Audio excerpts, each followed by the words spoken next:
Welcome back to the Messy Reformation. My name's Jason Rice, and I'm the lead pastor at Faith Community CRC in Beaver Dam, Wisconsin. My co-host is Willie Cronky. He's a member at Pease CRC in Pease, Minnesota. We're just a couple of guys who love the Christian Reformed Church and want to see Reformation happen in our denomination. But we realize that whenever Reformation happens in the history of the church, things get messy. And things continue to be messy in the Christian Reformed Church.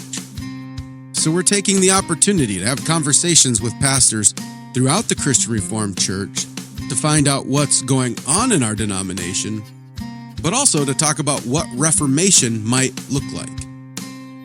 It's also important for you to know that you are our marketing plan. We rely on you to spread the word about what we're doing at the Messy Reformation. We rely on you to share our content. And we rely on you to give us 5-star reviews and give good feedback for our podcast. You are the marketing plan. You can also support us financially on Patreon or Substack. All of the money raised is used to further the mission and the platform of the Messy Reformation. With all that said, we're going to get to this week's episode where I share some thoughts on what it looks like to fight like a gardener in the CRCNA.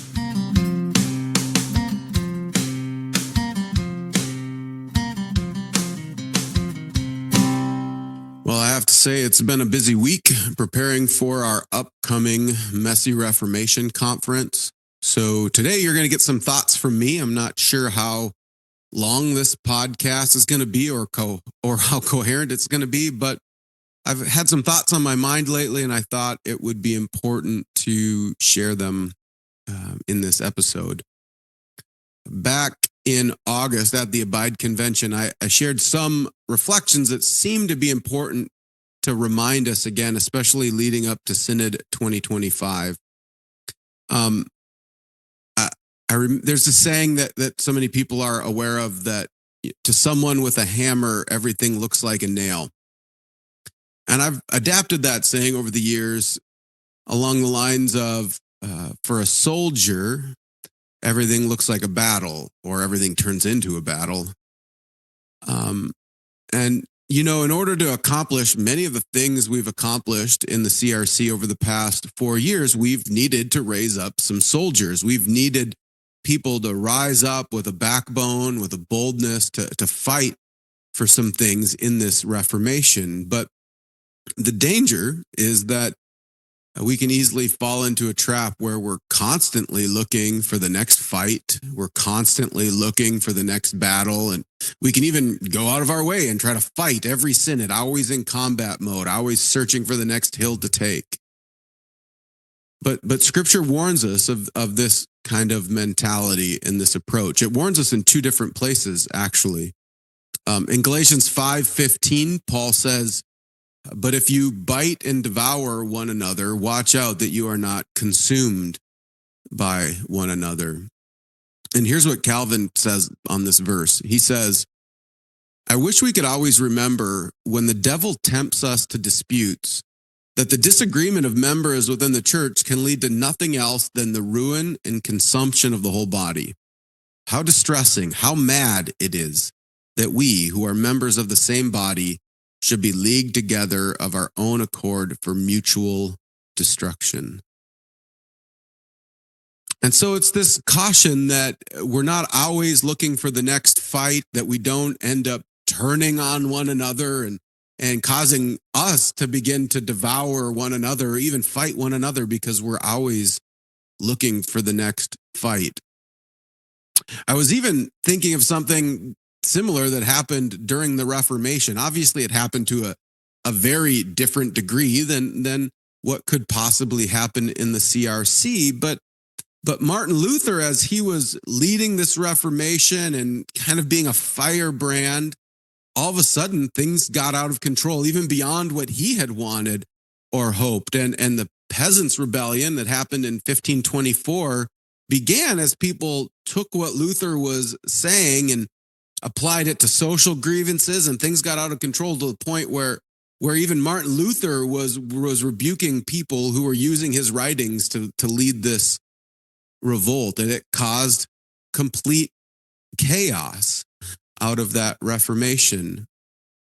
And so it leads to a question that every time Reformation happens, there's this danger that chaos is going to ensue, or that people will, that those fighting alongside one another will begin to fight one another, or will just kind of go scorched earth and try to take over and destroy everything because they don't know when to stop fighting. And so how do you do that? How do you move forward with that?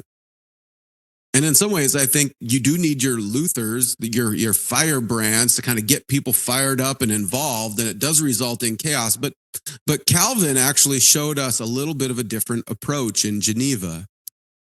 Calvin didn't have that kind of upheaval, no, not a revolt. Things didn't turn into chaos because Calvin followed a much more structured, orderly approach to Reformation. He kind of led reform through proper channels and created pathways, and his structured approach actually prevented some of the chaos that came out as a result of Luther. And I think it's this reminder for us again, not to get overly zealous, not to get out of control in the midst of this Reformation, but to just keep plodding along, taking the next step.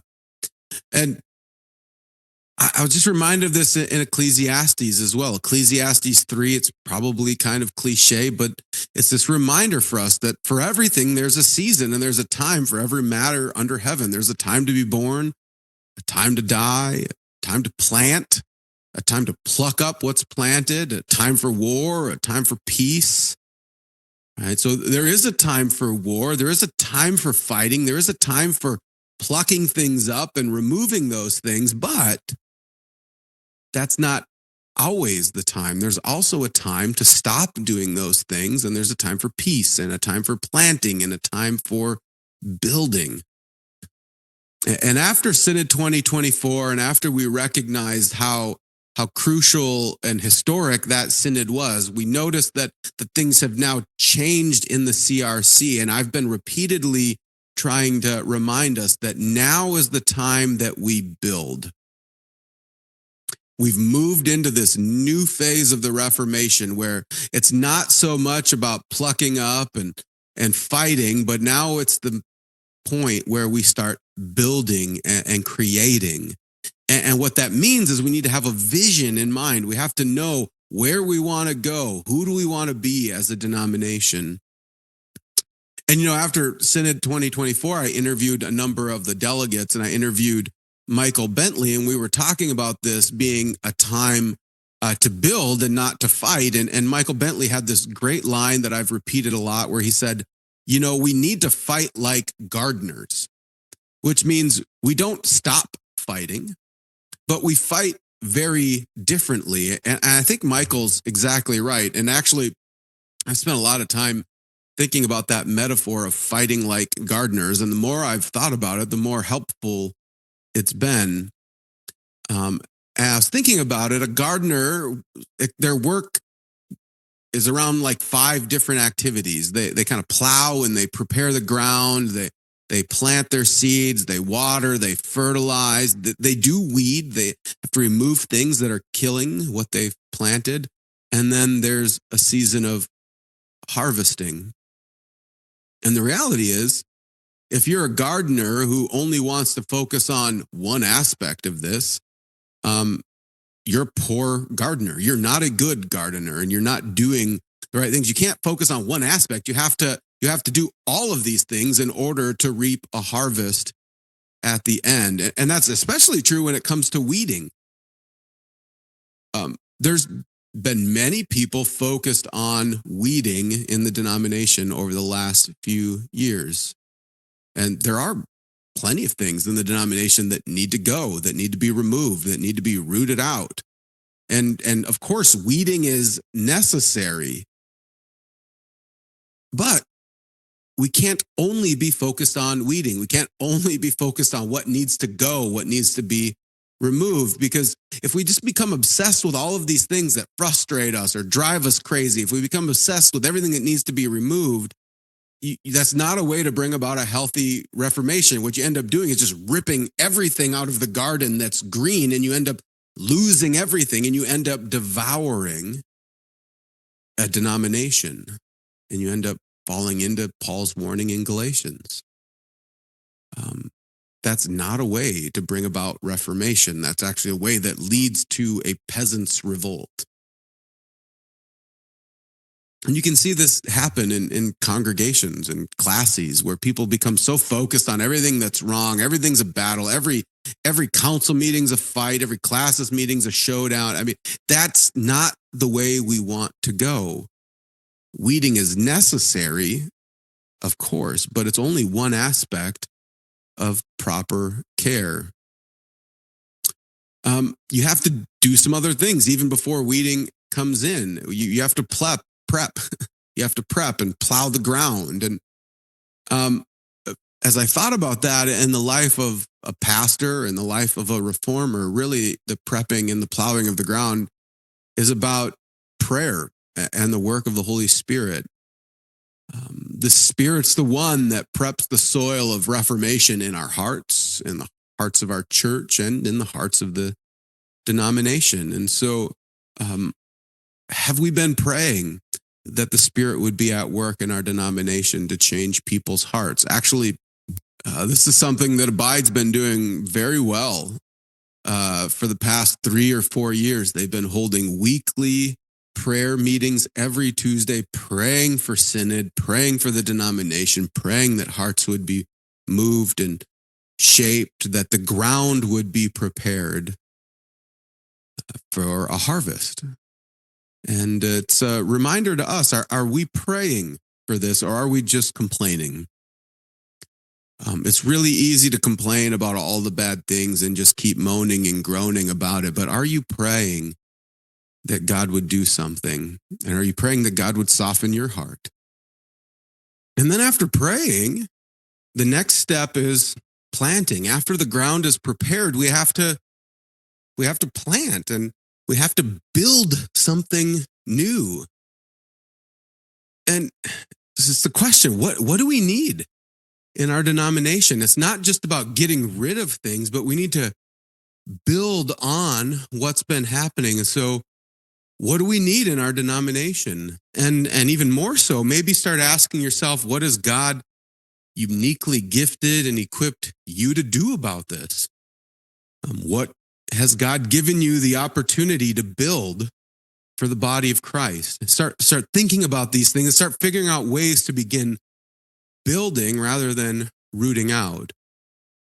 And I would say that this is the time I want to see tons of podcasts and blogs and conferences and gatherings and resources being created in all these different ways. It's actually similar to what happened in the Reformation. When the printing press came, it allowed for resources to be created at a massive scale in comparison to what had happened previously. And so I'm wanting to see that happen now in the CRC, where we're creating Sunday school material. We're creating all of these things at the local level, and it's exploding. And I'm actually seeing that happening. I'm seeing podcasts pop up, conferences starting to happen, YouTube channels happening, all of these different things where people are wanting to disciple their people in the three forms of unity, in the confessions. And so it's exciting, but I think we need more. I want to see more of these things happening.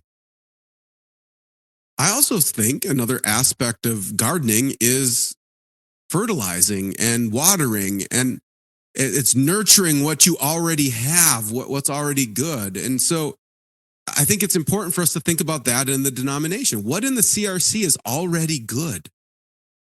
And what do we need to nurture and foster and continue to build up? Because it's not accurate to say that everything in the denomination is bad. There is still much good here. And so instead of just focusing on removing things or even building new things, what do we already have that we need to build up? Example is Resonate Global Ministries. Of course, there's some challenges there. There's some frustrations, but really Resonate Global Ministries has been doing a really good work. And so what can we do to come along and support that ministry and actually strengthen the work of Resonate so that the gospel can go out more effectively to the world and even to our communities throughout the United States. What about Reframe Media? I know there's some issues with Reframe. There's some things that have come out that haven't been good, but at its core, when it was the Back to God hour, there was some beautiful things there that they reached millions of people with the gospel, and they helped push the gospel into areas where we couldn't even send missionaries yet, but we could send radio signals. There's something worth preserving there. I think strengthening there, and so how can we do that in the CRC, and what other ministries do we have that we can strengthen and support and encourage? And then finally, the gardener waits for the harvest. A gardener understands you have to be patient in this.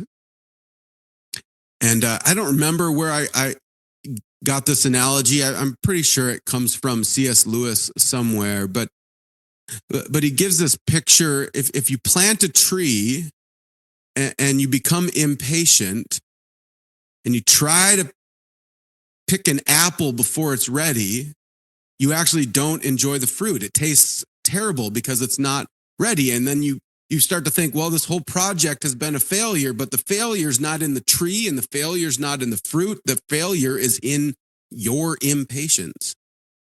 And if you would have just waited a few more weeks or a few more months, you could have actually enjoyed the fullness of the fruit when it was ripe and the beauty of it. So impatience ends up leading not to joy, not to getting things done, but it ends up leading to emptiness. It ends up leading to regret. And so I would encourage us to be patient in this Reformation as we wait for the harvest, and to try to accomplish some of these things too quickly and not to be patient will only result in regret and maybe even devouring the denomination.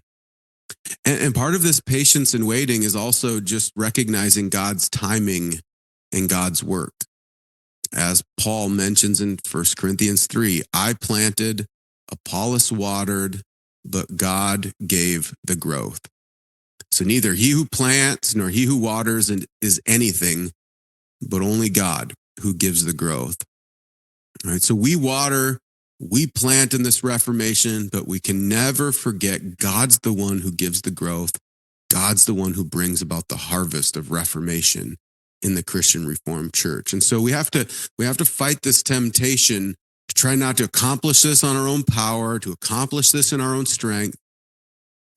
We have to be careful not to try to accomplish this even in our own timeline and become impatient, trying to push things too soon. But rather, as we move forward in this Reformation, we have to remain faithful. We have to plow, to plant, water, to fertilize, and then we wait for God to give the growth.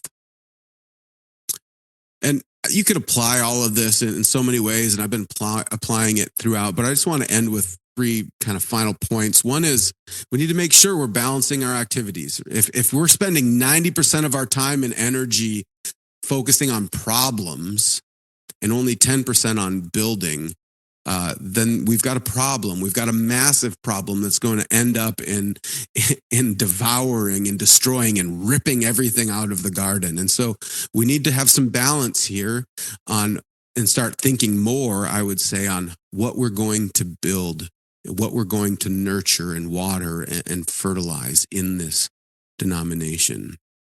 And I also like to remind us that not everybody is called to the same role. I think some people are really gifted at planting. They're good at creating new things and building new resources. And there's other people who are good at nurturing and encouraging and building up what's already been created. And there's other people who are very gifted at discerning what needs to be removed, what needs to be cut. And we do need all of these gifts working together. And we need to make sure we don't try to emphasize one over the other and pretend like, the weeders are the really bold reformers, but the builders and the nurturers are kind of weak. That's not how this works. We need all of us working together to reform, to see Reformation happen in this denomination. And this final reminder again that I keep hammering over and over is that Reformation needs patience. Reformation is never going to be accomplished in a single synod or a classis meeting. Reformation happens over years, it happens over decades. And so we need to be patient. We need to plod. We need to keep planting and watering and weeding and keep trusting that God is at work in the CRC. And we just need to keep fighting the good fight in this messy Reformation. That's all we have for this week. If you want to help us out and support the Messy Reformation, another thing you can do is sign up for our newsletter through Substack. That way you'll get episodes and summaries sent directly into your email inbox. It also gives us the ability to communicate with our audience, which is one of the biggest struggles of a podcast. So head over to the Messy Reformation on Substack and sign up for our newsletter. But until then, don't forget this is Christ's church, and he bought it with his blood. And we've been warned that wolves will come in trying to destroy the flock. So keep a close watch on your life and on your doctrine. Preach the word in season and out of season, and keep fighting the good fight in this messy Reformation.